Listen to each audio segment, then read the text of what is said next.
Welcome.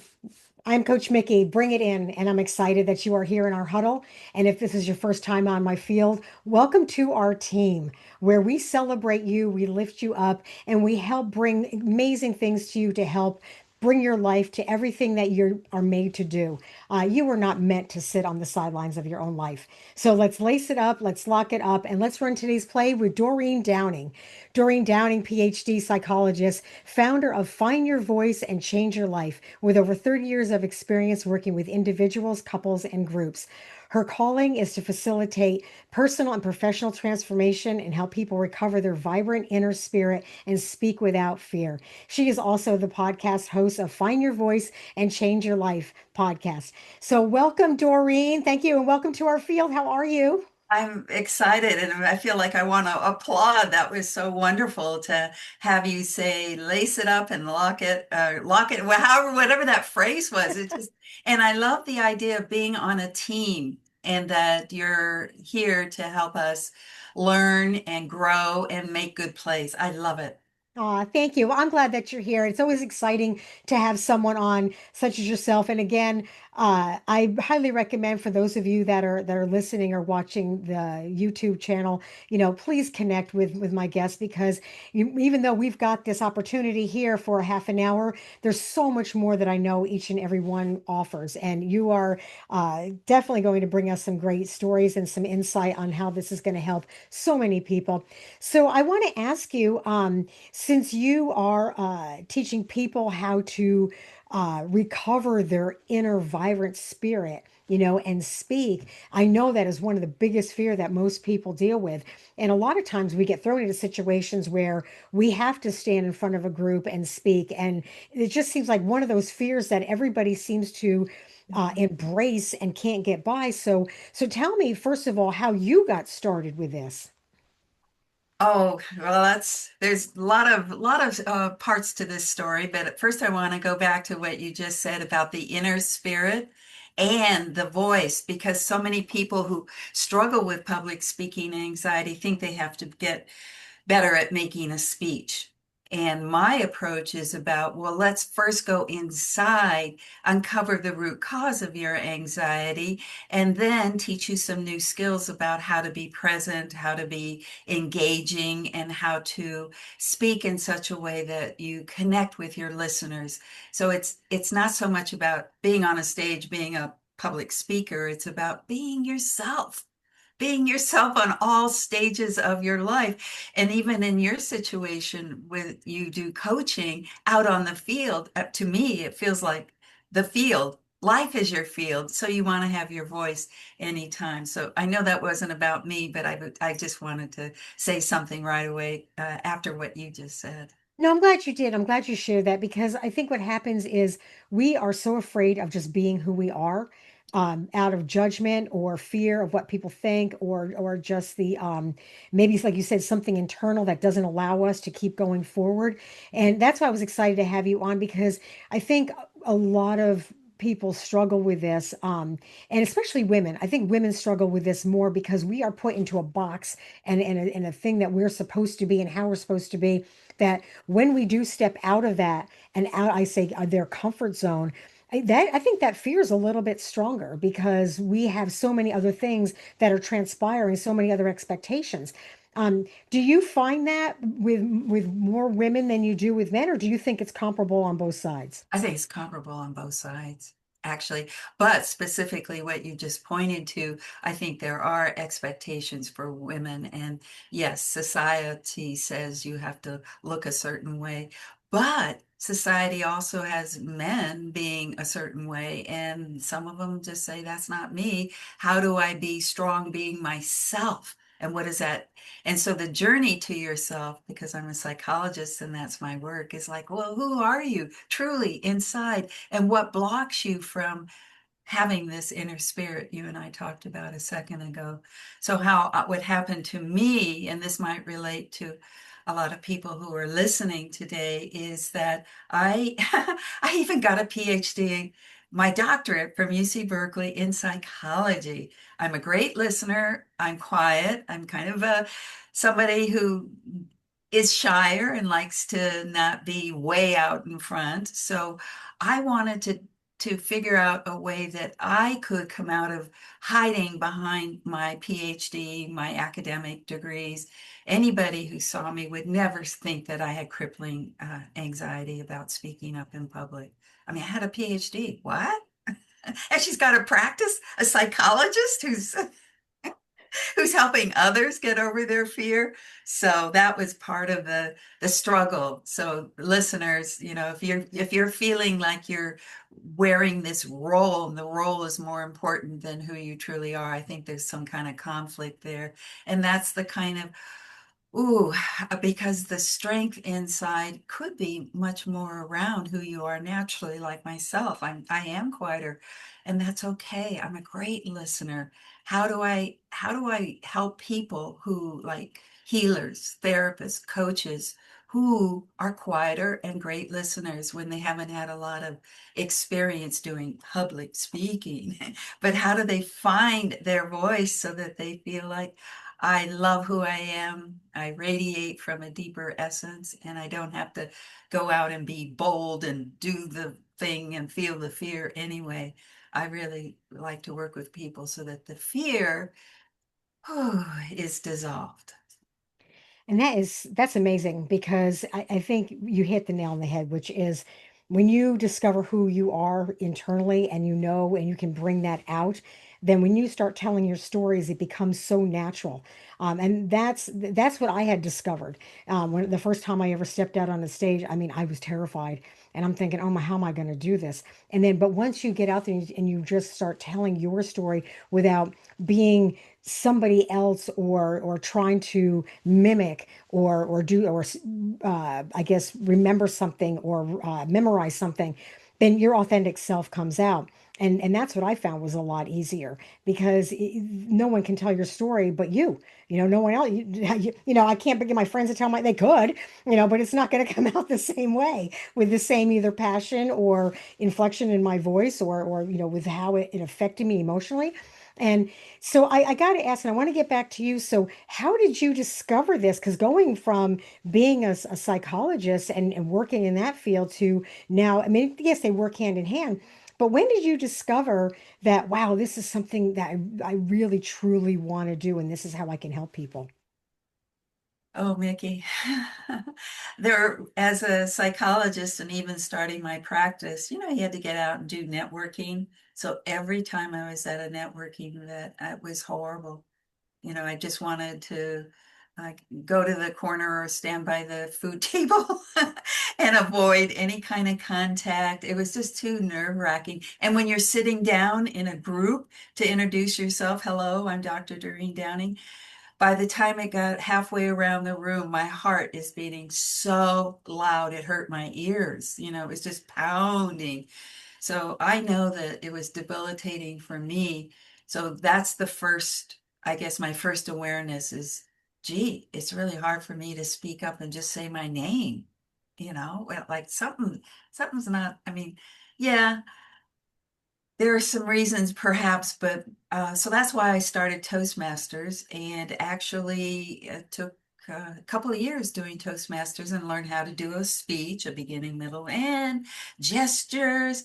But hello, the little one inside just got better, at hiding because I had all these more professional kind of how to do a speech. And so that's when I realized, oh my gosh, there's got to be something out there that helps those of us who are quieter, those of us who want to get out and share more of our, what we love. And I wanted to do groups, I wanted to do workshops, but how could I if I was afraid to stand in front of people? One on one is fine in my office. It's just nice and safe, and I'm a good listener, and that was easy. So I think the transition came from the suffering, number one, and then finally saying, this is stopping me from getting to be more of who I can be or what I want to do, my success, even, as a professional. And then the second is trying, like doing traditional, who is that guy who does public speaking? I don't even, Dale Carnegie, right? Dale Carnegie courses. but none of that worked. And so finding an inner way to discover what my blocks were, my roots to my, well, I would say my wounded voice early on. That's a whole nother story, but the wounded voice. And then, well, then, because I love mindfulness, how do I speak in such a way that I can be more present? Because that to me felt like the key to being not only connected to myself, but able to connect to other people, listen to them, be with them like I do in my office one to one. So speaking became a whole different uh, way of not just being, because it's not about speaking, it's about being, I would say. So, what do you think are some of the limitations? I mean, I know we mentioned a couple, but what do you find is the most common ones that people deal with, or even maybe you've dealt with yourself that surprised you when it comes to, speaking publicly? The first limitation is the whole physical, what happens in your body. You have no control. A lot of my clients say they're hijacked by fear or by anxiety. Their nervous system, it just goes haywire and they can't control it. And then they go, here I am, a professional. What's wrong with me? And that's where I do something way different than most people is because of my psychology expertise and training. I'm able to dive deep and say, well, let's take a little journey back into your life and look at some of the stuff that might have happened in childhood. And people, I have lots of examples of people going, oh, yeah, that's where I stopped speaking up.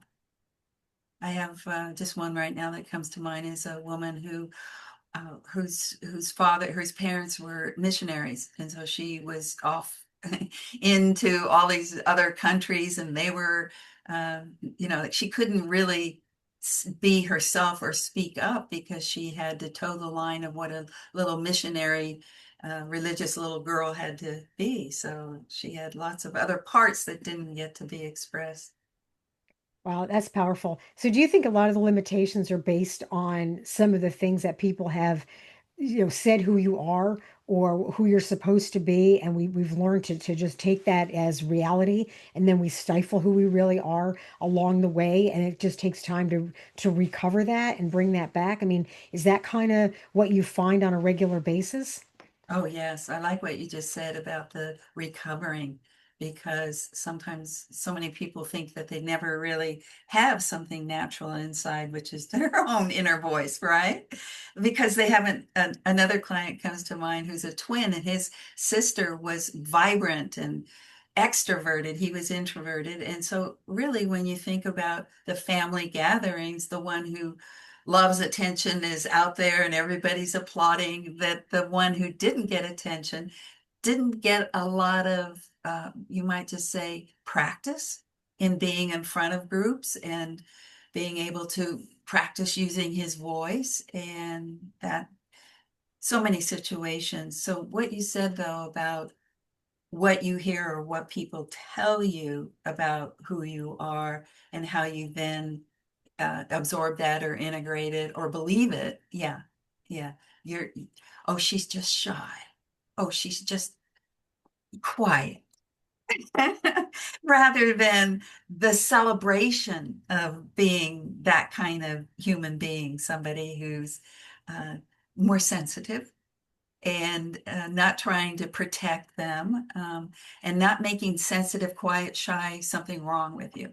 Ah, Yeah, I think sometimes we get those labels and we take it and we take it to heart as something that is bad. Like you said, it's a label, and that sometimes is hard, like you said, to either get over or recover from because it's, we've had it in our head and we've got that little voice is telling you, oh no, you can't do this because that's not who you are. You can't do that because it's not, that's not what you're supposed to be doing or you're capable of doing. And we set these limitations and this ceiling that we don't want to break through on ourselves because we are afraid because that's not who we're supposed to be compared to who we really are, you know. and that question who we really are. I think that the people I work with are really more on the journey to discover that than they are about, well, how do I be a good public speaker? Although speaking up in groups is really important for jobs, for people who, I work with people who've launched their books and they've got their words on a page, they found the voice, but they too, too afraid to get out on podcasts or bookstores. You're right. And that's really where it all stems from because unless you are comfortable with who you are, I think it limits you on a lot of things, whether, like you said, it's in your business or your personal life, or even just sometimes just standing up for yourself. Oh, that's a good one. Yes. I have a friend who's got a situation and she needs something from me, and I'm a giver.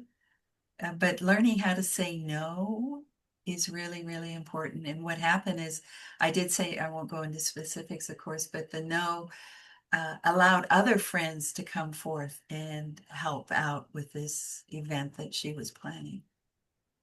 Yeah, and I think because we're so afraid of either hurting somebody's feelings Yes. or, or we want to take everything on ourselves. It's like, no, I'll just do it myself. And instead of delegating, and then you're overwhelmed, and then you're wondered why you're exhausted at the end of the day, instead of maybe stepping back and looking at it and go, wait a minute, I can say no to this. I don't have to be a superwoman in everything, or I don't have to accept the things that are transpiring around me. And finding your voice is so important with that, and it kind of gives you your inner strength. And this sounds like this is everything that when people come to you, this is what you help them achieve. Uh-huh. And what you just said also around speaking up in more difficult situations, maybe even communicating something beyond the no, like a displeasure. How do you do, and that's why I love mindfulness. How do you do it with compassion? That you aren't just blasting somebody to say, gee, this is how I feel. I don't care how you take it. That it's like, oh, there's a being over on the other side who's hearing my distress. How do I do that in a way that includes the person who is listening? It's part of what I teach in my 7-step program, my Find Your Voice program. And one of the lessons is all around listening. And I work with people who are concerned about speaking, but I teach listening. Okay, and with that because I want to move on with that too.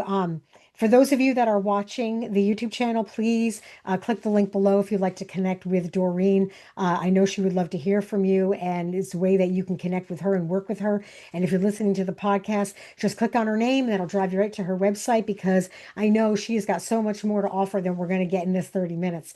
So, but I do want to get back to what you were saying in regards to listening. And one of the things I did a webinar, oh my gosh, many years ago, and it was a huge epiphany for me because they were teaching the difference between hearing and listening. And wow, what an impactful webinar that was for me. And it made me realize a lot of things in the way I communicate, the way that I approach things, the way that I respond to things. So give us a little bit, maybe 3 to 5 or however many you would like to share on what that would mean in regards to the listening and how it can evolve and help you in your life to grow. First of all, I just want to say you're a great listener.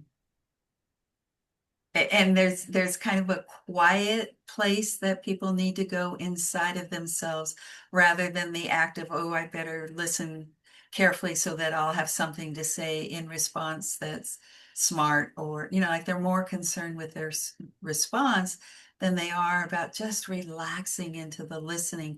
And so the second thing is trusting that when you relax into the deeper kind of listening, and the deeper is actually kind of a physical taking your breath and bringing yourself, and this is full presence listening. Actually, you take your energy down into your heart and open your belly and just relax and be with. And that's the one of the exercises I teach, and I call it the be with exercise. Just be with the person both as you're listening to them, but even this is the why it's in my speaking program is because when you're a speaker, you're still a listener. You and I are speaking and listening simultaneously.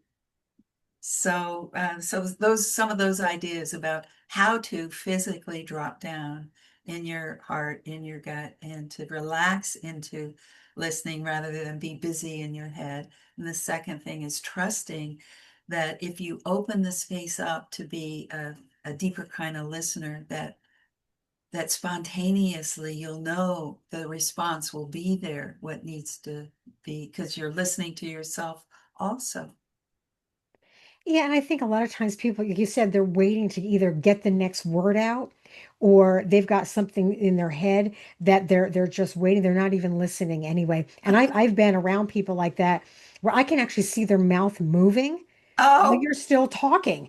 And they're not, nothing's coming out yet because they are just waiting to get that, where you have that break to be able to say something. And right then and there, you're like, I know you're not comprehending anything I'm saying. So I know it's, and you've heard the saying, it's falling on deaf ears because they are just waiting with bated breath to say what they need to say compared to what you've got to offer. yes, absolutely. I was in a conference once, and at lunch, I sat next to somebody, and it wasn't anybody I chose, but it was interesting because he did that kind of speaking to me, blah blah blah blah blah blah, and he wasn't listening to me. He was just so many words. But what I did, Mikki, what I did was drop into my deep, quiet listening. And what do you know? There started to be something else happening in that interaction. And he said, thank you for being such a good listener. And then it's like something else happened. And I just thought it was we're speaking about transformation. And I think listening deeply to others is transformational. And No, it's I a way think to connect to. you're right. You're right. I apologize. I didn't mean to interrupt you. I thought you were done. Yeah, no, I agree with that. I think it's a combination of all of it. It's a combination of listening and then also being true to yourself and then also like you said being willing to make that transformation, instead of worrying about things that have, like I said, the little voice in your head, or having something that maybe you're afraid to say because you're worried about maybe it's right or it's wrong. And I think that's another whole element too, where people have fear of saying something or being themselves because they're like, well, what if I'm wrong, or what if they judge me, or what if I sound, stupid, and I find that, and I'm sorry I had to use that word, but I couldn't think of anything else off the top of my head. But but I It's mean, I what I guess. hear, Mickey. That stupid word is what I hear. And I just automatically start feeling so much compassion because somewhere along the line somebody told them that, or they felt that. They've had experiences with that. So that's what needs to be healed. That's the deeper work in finding your voice, is to go where the pain is, and the word you just use about somebody feeling like they were, and shame is another word. Humiliated. There are a lot of stories about humiliation, especially boys in sports with parents that yell at them. I have stories about that too. So yeah. And that makes sense, because I work with kids, all the time. I move every day, and I've done it for, well, if you count that time frame, it's probably been over 25 years. Coaching football has been 17. But one of the things that I find is that we've got a responsibility as a parent, as a coach, and as a teacher, because everything we say to these kids, they take to heart, and you're either going to lift them up or you're going to break them down. And looking at it from that, you have to be responsible for that. At least I try to be responsible for that. Oh, I am responsible for that because I know what I say to them, they're going to take with them the rest of their life, whether I believe in them or not.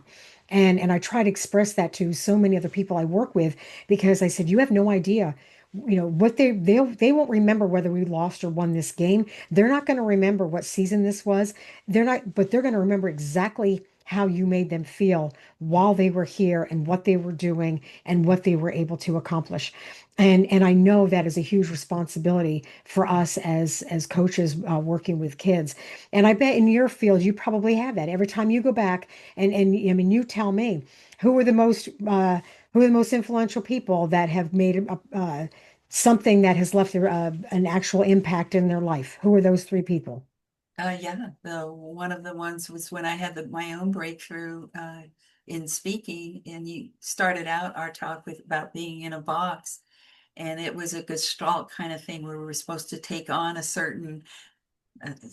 So I got myself in a box, and I scrunched myself down, and I kept harder, tighter, tighter, tighter, and then I opened my eyes and broke out, and I went, oh. And there was somebody right in front of me in the audience, and I looked at her and I realized, well, that's what I do in my office. I just look at one person and listen to one person. Is that what speaking in front of people is about? One to one person. Oh, so that was a breakthrough moment. So that teacher was fabulous. Yeah, because it was experiential. That makes sense. Yeah, it does. And everybody's breakthrough is probably different. Yes. Yeah. Yeah. So what would you say for someone who's listening that says, I don't even know where to start. What do I do? I know I've got to make these changes. I know that, and it's not necessarily, like I said, as a speaker or being in a large group, but it could be just finding your own voice and finding that, like you said, that vibrant inner spirit that you need to bring out. I would say that the first thing is to do the self-assessment, and I have one of those on my website that they could check out, the Find Your Voice quiz. It's not really a quiz, it's about let's go look at let's look. And I have a webinar that I do, which is face your fear, embrace your fear, replace your fear. So it isn't about getting rid of your fear. So I think that the first message I'd like to give people is that your fear has value. Perhaps it protected you from something. It originated somewhere. Let's go explore that and heal that if there's been a wounding of your voice, and not be afraid to face the fear, because that's what people avoid it. Oh, or like what you said earlier, it's just who I am. But why should I? Why should I go try and be a better speaker? I'm too afraid, and I don't need it in my life. A lot of people need it in their life, especially around work situations. And if you want to, you need to be visible in this life. Well, I have had so much fun with you here, and you have given so much insight and information, and I know it has helped everybody here on this team. So I really appreciate you. And before you go, I'm going to give Doreen the last 2 minutes to be able to either share something, also how can they reach you, and then we'll kind of go from there and wrap it up.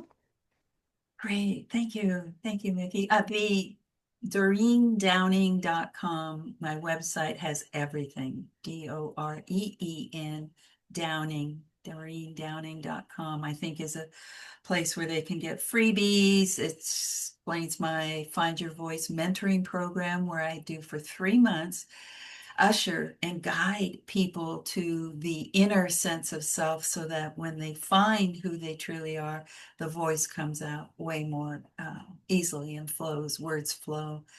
So that's where I'd like people to go to find me. But in terms of last words and encouragement, it's what I said just a second ago, I think, about uh, value, that in your fear will lead you to some treasure. It's a whole new way of thinking about fear. It's a hard one to get, but if you say, get curious, I might say, get curious about your fear and explore it, because that's where your power is. And I always like to say your inner voice is your most powerful asset. Your inner voice is your most powerful asset.